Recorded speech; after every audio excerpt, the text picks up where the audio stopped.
Hola, bienvenidos a este diálogo sobre periodismo y religión organizado por la International Association of Religion Journalists, IRJ.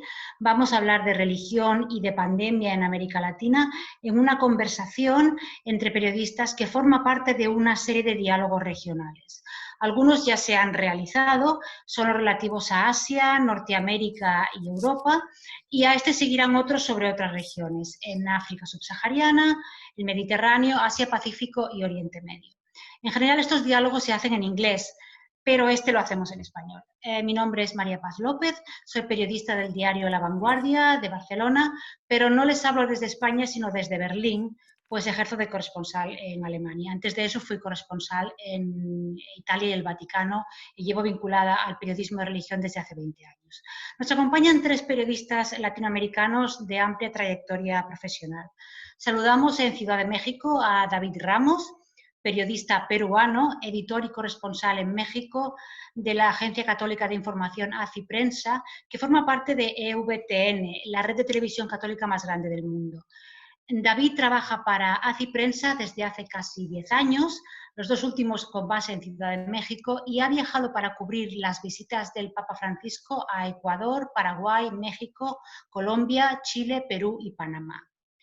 Saludamos en Buenos Aires a Claudia Florentín, periodista y teóloga argentina. Claudia es editora general de ALC Noticias, la Agencia Ecuménica de Comunicación, y este año ha fundado la agencia Con F, una agencia de comunicación feminista de mujeres de fe. Claudia forma parte del equipo coordinador de Red Tepali, red de teólogas, pastoras y lideresas cristianas de América Latina y el Caribe. Y saludamos también en Buenos Aires a Pedro Brigger, periodista y sociólogo argentino. Pedro es director de Nodal, el primer portal dedicado exclusivamente a la información de América Latina y el Caribe, y es también autor de innumerables artículos, ensayos y libros sobre religión y política.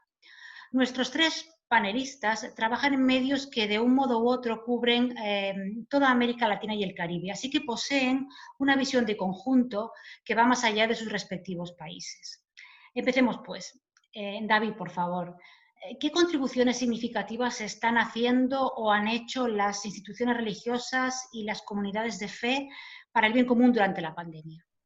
Gracias, María Paz. En principio, lo que me pongo a pensar es, partiendo de la perspectiva de la información católica, que es a la que mi agencia principalmente se refiere, en el trabajo desde los pequeños, de los pequeños pastores, los pequeños sacerdotes, si podemos considerarlo de alguna forma, me viene mucho a la memoria ahora mismo un sacerdote en la Amazonía peruana, en Iquitos, el padre Raimundo Porteli, a quien tengo el gusto de conocer muy de cerca, que ante las dificultades, por llamarlo de alguna forma, del sector salud, del sector público, de las autoridades, él emprendió una campaña para recolectar fondos para conseguir oxígeno, que ahora es en el mismo Perú, frente a la pandemia, es uno de los recursos más escasos que hay. Y ante la falta de oxígeno que había en hospitales e instituciones públicas, ese sacerdote comenzó una colecta que logró que ya se construyeran en Iquitos, en esta ciudad en la Amazonía peruana, ya 2 plantas de oxígeno que han aliviado inmensamente y salvan vidas, porque hay muchas personas que en Perú se están muriendo básicamente porque no hay oxígeno, o el oxígeno está muy caro, pues se puede conseguir pues un tanque de oxígeno por más de $1000.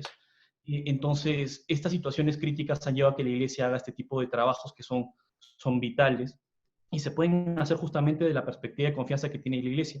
Ahora mismo también en Perú, nuevamente apelando a ese tema de que el oxígeno es lo más escaso para dar frente a la pandemia del coronavirus, se ha lanzado la campaña Respira Perú, que es la Iglesia en todas partes del país tratando de ayudar a que se pueda abastecer de planta de oxígeno por todas las localidades, o también de otros casos, como el padre Omar Sánchez, a quien también tengo el gusto de conocer, que por allá, otro de los factores que seguramente lo vemos en toda la región, en muchos otros países, es el tema de los aislamientos a los que nos vemos naturalmente empujados para prevenir el contagio de coronavirus, hacen que los más pobres sufran más, porque son los que menos recursos tienen. Muchos de nosotros, seguramente la gente que nos está viendo, podemos estar en casa, podemos trabajar desde casa, pero hay muchas personas que quedarse en casa, sobre todo cuando las medidas son obligatorias, significa no comer, significa no tener para comer hoy ni mañana. Y desde la iglesia, el padre Omar, desde la diócesis de Lurín, allá por Lima, cerca de Lima, logró conseguir miles y miles de lo que acá en México se llama despensas, allá en Perú lo conocemos como canastas, canasta de alimentos, y para alimentar a estas miles de personas, más de 15.000, cerca de 20.000 familias que pudieron alimentarse gracias a este tipo de gestiones a las que se sumaron muchas empresas privadas, mucha solidaridad ciudadana.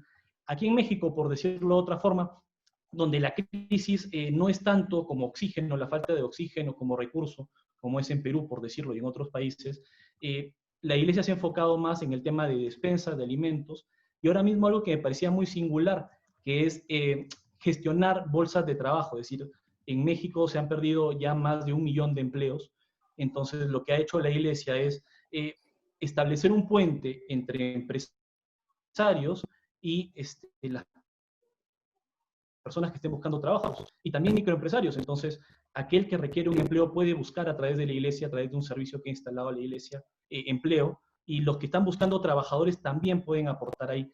Entonces, eso por un lado, y luego definitivamente el plano espiritual, en el cual acá en México, por decir, incluso en Perú también se han instalado de alguna medida lo que acá se llama capellanes COVID, que son sacerdotes que bien implementados, bien protegidos, van a llevar la pastoral, la absolución, la comunión a esas personas que están hospitalizadas, ya sea por COVID o no por COVID, pero que están básicamente aisladas a su suerte, y muchas fallecen sin recibir sacramentos. Entonces, estas iniciativas también espirituales yo creo que son de un valor pues, superior al que podríamos imaginar o visualizar por nuestros propios medios. Así que eso podría ir avanzando del trabajo que está haciendo la Iglesia en América Latina. Y Claudia, ¿tú qué puedes contarnos al respecto?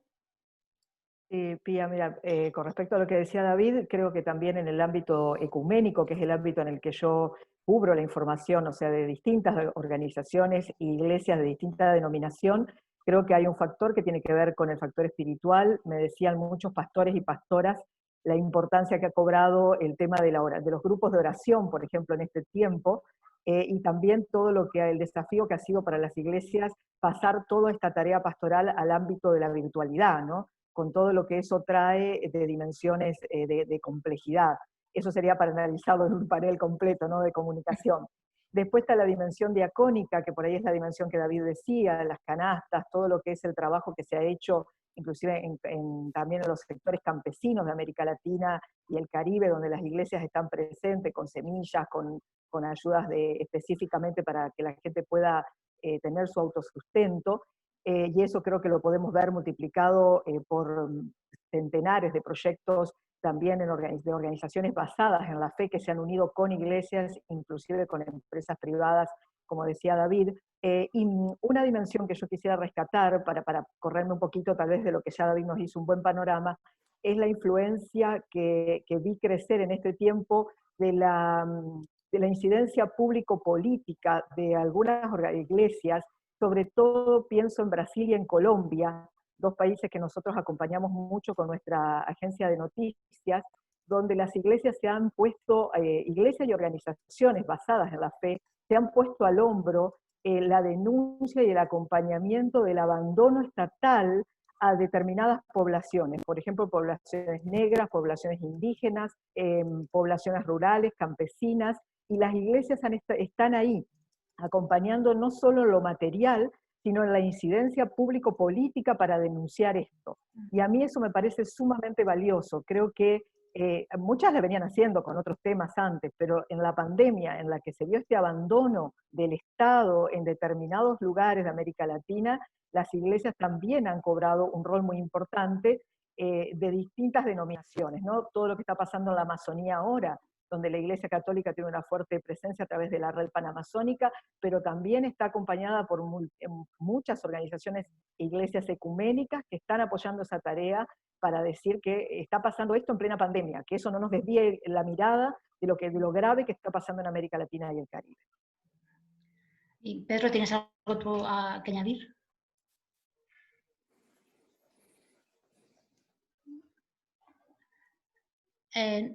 No te oímos, por favor. Tu micrófono, Pedro. Tu micrófono, no te oímos, Pedro.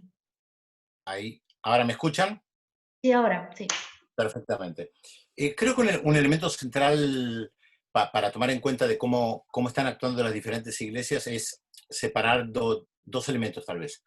Uno, hablamos de muchas iglesias, por supuesto, usamos la palabra iglesia de manera genérica, sabemos que hay diferentes iglesias y religiones en nuestra región, y la otra es el vínculo político con los gobiernos, sin lugar a dudas. No se puede abstraer la situación del coronavirus de las pujas políticas existentes en varios países. Por ejemplo, sectores evangélicos en Brasil apoyando abiertamente al presidente Jair Bolsonaro, que durante bastante tiempo minimizó el fenómeno del coronavirus, hablando de una gripecita y que esto en realidad se podía ir bastante rápido. Además está el tema de cómo actuar en lo personal, en lo social con el coronavirus, y ahí entra el elemento también de cómo actúan desde el poder político. Por ejemplo, el tema del tapaboca, mascarilla, o como lo llamemos, porque también es importante ver cómo actúa un determinado presidente, caso concreto de Brasil, Jair Bolsonaro, y quienes lo estaban apoyando. Me parece que los gestos políticos en ese sentido han sido fundamentales también desde el lado del Papa Francisco. Cuando el Papa Francisco salió en una oportunidad a hablar ante los fieles con tapaboca, en su momento también fue ridiculizado por sectores políticos que se oponen al vínculo que tiene el Papa Francisco con el gobierno argentino, elemento político para tomar en cuenta, sin lugar a dudas, pero que como gesto era un gesto que seguramente fue percibido de una determinada manera por fieles que siguen la doctrina católica y principalmente quienes miran al Vaticano y al Papa como referente. Eso por un lado. El segundo elemento que yo tomaría en cuestión tiene que ver con la sociedad civil y la forma de actuar en la sociedad civil, que creo que David y Claudia en cierta manera hablaron. Y acá nos volvemos a meter en la cuestión política. Por ejemplo, en Chile estamos enfrentando una situación política muy caliente porque desde el 18 de octubre del año pasado que hubo un estallido social y el gobierno de Chile está enfrentado con no solamente el Colegio de Médicos, sino también con numerosos movimientos sociales, incluyendo sectores de la Iglesia que apoyan a la gente que ha salido a las calles en contra del gobierno y que están ayudando claramente a los sectores carenciados en los lugares donde hace falta y donde no llega el gobierno. Ahí yo reafirmaría también lo que dijo David. La iglesia, es una historia de la iglesia, es algo que caracteriza a las iglesias, para no hablar de la iglesia católica, por supuesto, es la ayuda a la gente más necesitada. Y creo que en este sentido, de diversa manera, en los diferentes países hemos visto esa actuación. Por supuesto, sin desdeñar, reitero, el tema del vínculo político que hace que en algunos lugares, por ejemplo en la Argentina, sectores de la iglesia estén con el gobierno, o en Chile, sectores de la iglesia estén en contra del gobierno. Entonces, agarrándonos un poco a esta última reflexión de Pedro, David, ¿tú qué tensiones has visto entre autoridades e instituciones religiosas con respecto a la práctica religiosa durante esta pandemia? ¿Qué tipo de tensiones has visto?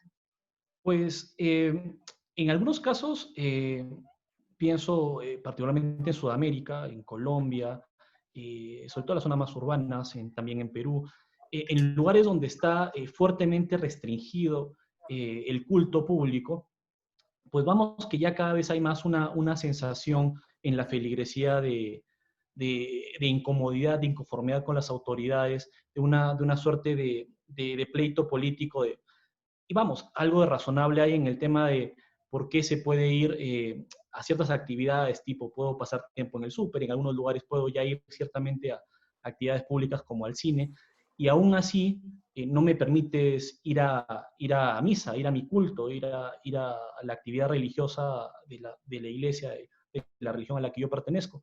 Entonces, ya comienza a ver que lo hay también ahora mismo en algunas zonas con mucha presencia hispana en Estados Unidos, como por ejemplo San Francisco, ya comienza a haber un choque entre la libertad religiosa, la libertad de vivir mi credo, con las disposiciones y la razonabilidad de las disposiciones que toman los estados entre sus medidas preventivas. Es decir, yo puedo aceptar algunas medidas razonables de prevención y otras ya se me hacen un poco exageradas. Esa es la situación que vamos viendo. Eso en los países en los que hay más restricciones.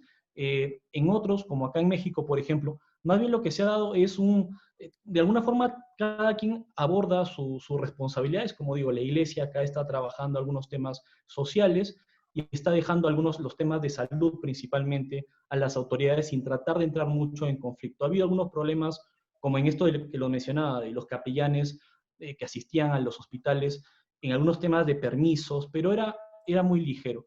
Ahora mismo en Perú, por ejemplo, donde todavía hay restricciones fuertes, la iglesia está tratando de trabajar de la mano del gobierno, la iglesia a nivel episcopado me refiero, está tratando de trabajar de la mano del gobierno para asistir en las carencias que tiene el sistema, llámese atención médica, llámese temas de respiradores, oxígeno, y para buscar una asociación mayor y un beneficio común mayor a la sociedad. Pero también pienso, no sé cómo lo verán un poco desde Argentina, pero pienso, por ejemplo, en la situación que ahora mismo se vive en Mendoza, en San Rafael, donde ya hay un problema que puede envolver tanto políticas públicas como política eclesial, como fieles, laicos, en los cuales hay ya una situación de yo quiero recibir la comunión de tal forma, yo quiero obedecer, no obedecer al obispo, que al mismo tiempo está obedeciendo ciertas normativas de salud locales. Ya comienza a haber un poco de eso, y yo creo que es producto justamente del desgaste de estos 5 meses, dependiendo de los países, con restricciones más o menos fuertes que afectan a la libertad de culto. Si me permitís apartarnos un momento ahora de las tensiones entre autoridades y comunidades o instituciones, quisiera tratar también un aspecto que es importante sobre el impacto de la pandemia en la sociedad, y es en el caso del crecimiento exponencial de la violencia de género en la región. Y quizá Claudia, como experta en este tema, nos podría explicar un poco cómo ha ocurrido todo esto. Sí. Sí, esto es un fenómeno, digamos, que hemos visto crecer, como vos decías, exponencialmente durante la pandemia, en una región que es con los índices más altos de violencia hacia las mujeres en todo el mundo. Y eso no es un dato menor, o sea, el crecimiento se da sobre una realidad ya prácticamente desbordada de violencia hacia las mujeres, de feminicidios, de abusos de todo tipo. Y bueno, durante estos 5 o 6 meses hemos tenido que cubrir como agencia ecuménica de noticias, y en mi caso particular como quien trabaja con esta realidad de las mujeres, a muchísimos grupos de mujeres de fe que en asociación con organizaciones de la sociedad civil que no son necesariamente vinculadas a una fe, han estado acompañando a mujeres en estas realidades.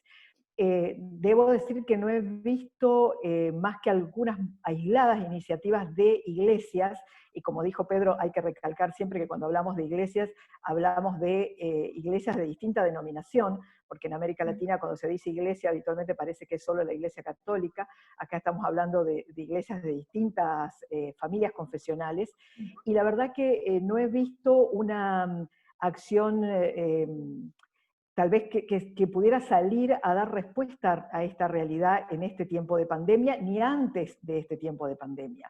Voy a mencionar un caso puntual que se da acá en Argentina, que es una guardia pastoral para mujeres que sufren violencia, que abrió la Iglesia Evangélica del Río de la Plata, y me pareció fantástico porque lo iniciaron durante la pandemia usando justamente las herramientas que nos da el mundo virtual, ¿no? Seguramente es una iniciativa que llegó para quedarse, pero fue justamente ante esta avalancha de denuncias y de realidad que prácticamente todos los días estamos cubriendo. Y lo que sí puedo decir en el medio de todo esto, y eso es la parte positiva que quiero encontrar, es la enorme cantidad de campañas, cursos, charlas, distintas formas de organización que las feministas cristianas y de otras fe, por ejemplo, algunas del Islam, inclusive del judaísmo, están multiplicando en la región para afrontar este tema y para decirse que no están solas, que como mujeres de fe este tema también les concierne y se está trabajando desde el acompañamiento espiritual, pero también desde el acompañamiento de denuncia y de prevención de la violencia, ¿no?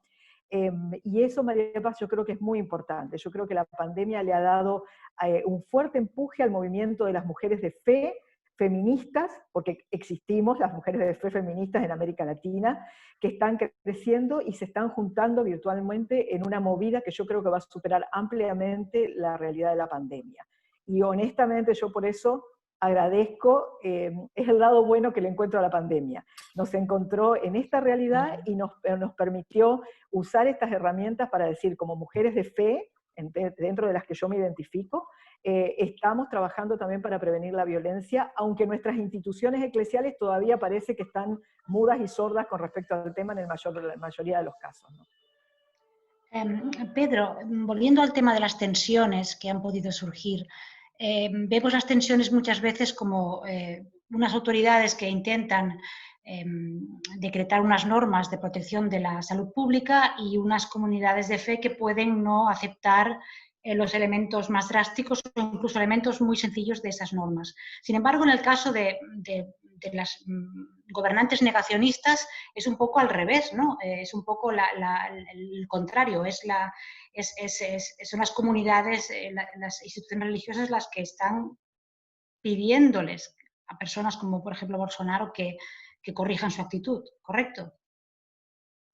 Sí, volvemos a la cuestión política, justamente. Un sector importante de la Iglesia Católica en Brasil está enfrentado con Jair Bolsonaro. Hay que recordar que en el caso de Brasil hay una fuerte historia de la teología para la liberación, muy importante, que además hace poco tiempo atrás, durante la pandemia, murió uno de sus referentes, Pedro Casaldáliga, y que esto, por supuesto, tiene que ver con un enfrentamiento político con el presidente Jair Bolsonaro. Por eso antes hablaba de algunos sectores evangélicos que justamente políticamente apoyan al presidente Bolsonaro. Creo que en el caso argentino no ha habido muchos enfrentamientos entre la Iglesia Católica y el gobierno. Sí hubo en un primer momento, cuando se determinó una cuarentena muy estricta, que nadie podía salir, algunos pequeños problemas con gente de la comunidad judía que había realizado 2 o 3 actos, sea porque hubieran realizado una fiesta o porque querían participar de un acto religioso. Pero la verdad, en el caso argentino, creo que se lo puede ver como un hecho aislado, no hubo un enfrentamiento político importante. Y creo que si miramos la región, reitero, más allá del caso Brasil, que por supuesto es muy, muy particular, reitero el caso de Chile, porque también ahí la Iglesia Católica perdió algunos referentes importantes, algunos muy antiguos durante la pandemia, y también es una Iglesia Católica que hoy está enfrentada con el gobierno. Y no podemos dejar de lado la cuestión médica. Yo creo que es un tema que también hay que tomar en cuenta, el vínculo entre el personal sanitario, en el más amplio sentido de la palabra, con el aspecto religioso, en este caso frente a la propia pandemia, porque creo que en todos los países, sin excepción, es el personal sanitario el que está poniendo principalmente el cuerpo más allá de su historia religiosa. Tal vez lo de Ecuador, para cerrar un poco esto, lo de tu pregunta, tal vez lo de Ecuador sea un caso excepcional, pero ahí también tenemos que ver el hecho político. Un gobierno muy desprestigiado de Lenín Moreno, y donde se acumulaban cadáveres en la ciudad de Guayaquil en un primer momento, y donde también había un enfrentamiento político con sectores de la iglesia. La política está en todos lados, esto es inevitable, nos atraviesa las diferentes iglesias, y la relación que tejen los gobiernos justamente con esas iglesias, sin hablar de los sectores tal vez más alejados de los grandes centros urbanos, que tal vez en el caso de México, David seguramente podrá explayarse, o en algunos casos de Brasil, donde también ha habido algunos problemas en el Amazonas. Una cuestión que aquí en Europa se ha leído bastante respecto de Latinoamérica en esta época de pandemia es el tema de la desinformación y de los bulos y de los fake news. Y como eso ocurre en todos los continentes con el COVID-19, me preguntaba si en vuestro caso ha sido peor o ha sido como en todas partes, o qué tipo de influencia ha tenido, porque somos periodistas al final, de eso tenemos que hablar. David. Pues creo que la situación que tomándonos por sorpresa a todos, creo que ha sido el espacio perfecto para que germinen los bulos. Es justamente el hecho de que, vamos, la ciencia ha ido justamente, como siempre, ir descubriendo, experimentando sobre el camino, sobre algo que es bastante nuevo. Entonces, ha sido caldo de cultivo para que todo tipo de historias surgieran aquí. Entonces, tenemos de la cantidad de bulos médicos que puede haber, tenemos y también es verdad que yo creo que en el factor religioso, en lo que a veces se entiende como una confrontación, si se quiere, entre ciencia y fe, entre fe y razón, para muchos ha sido encontrar en la carencia una respuesta concreta y definitiva de la ciencia, les ha facilitado el campo de la especulación.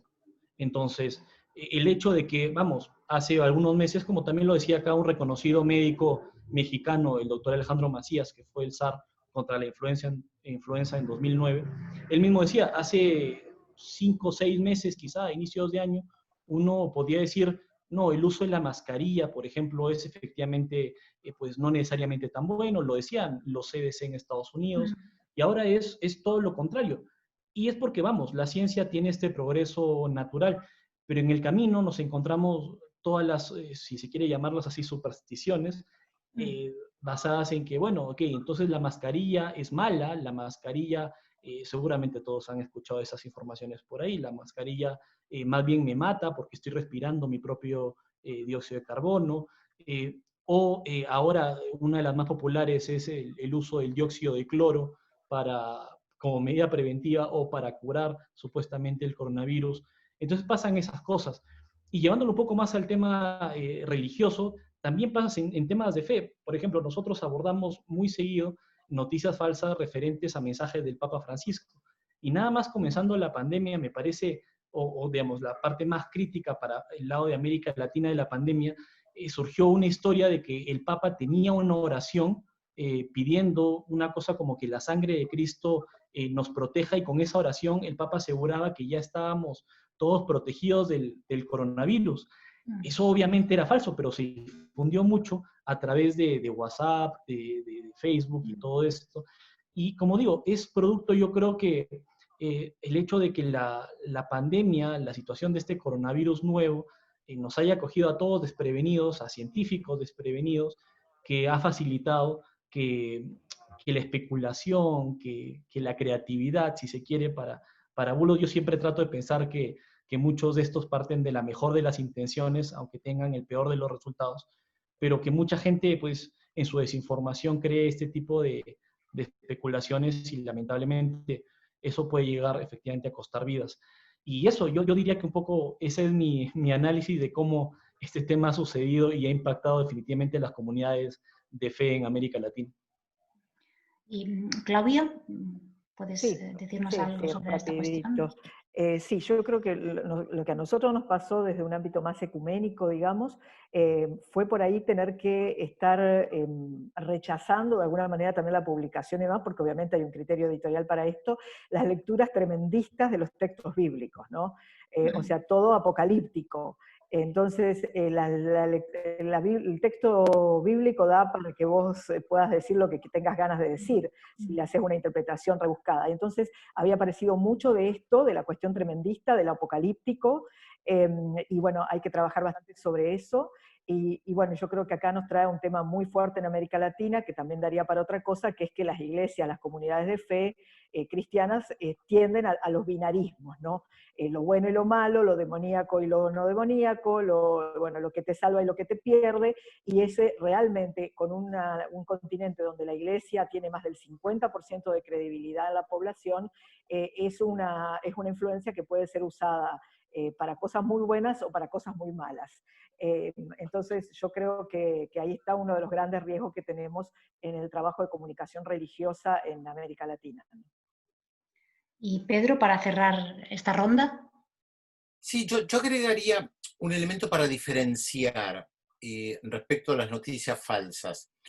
Una es la información que circula por los grandes medios de comunicación y otra es la información que circula dentro de las diferentes comunidades religiosas, que me parece que hay que distinguir.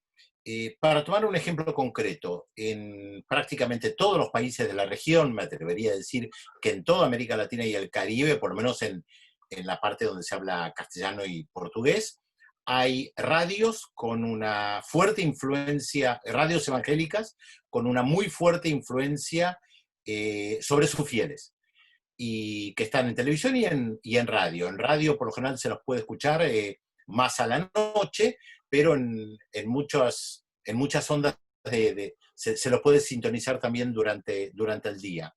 Yo tengo por costumbre escuchar a varias de estas emisiones para saber justamente qué postura están teniendo frente a un determinado momento que se vive.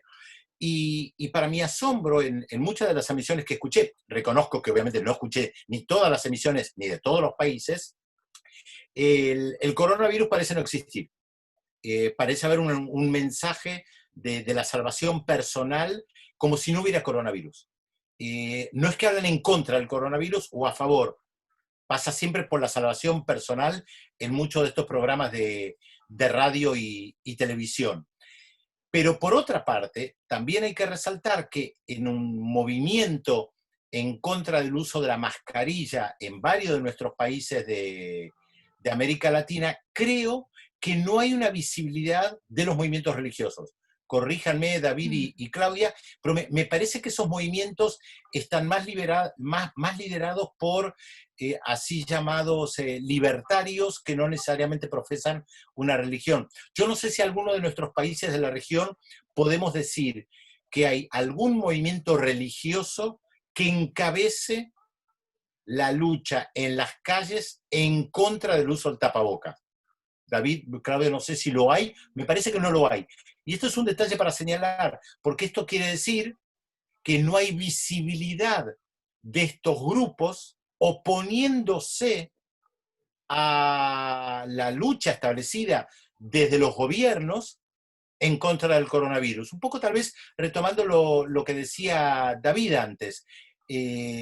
Los gobiernos bajan una línea respecto de lo que hay que hacer.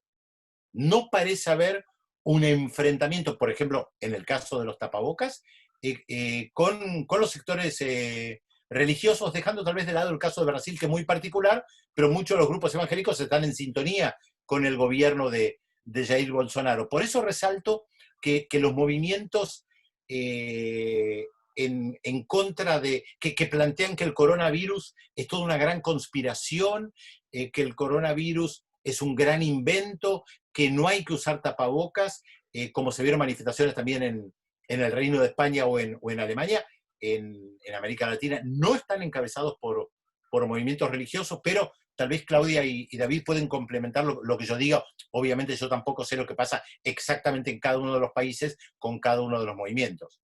Es una percepción que tengo. Bueno, me temo que tenemos que dar por terminada nuestra conversación. Hemos alcanzado el tiempo pactado. Muchas gracias a los tres ponentes. El vídeo de esta conversación puede volver a verse en esta misma página de Facebook y próximamente también en la página web de la International Association of Religion Journalists. Muchas gracias por escucharnos y saludos cordiales. Gracias.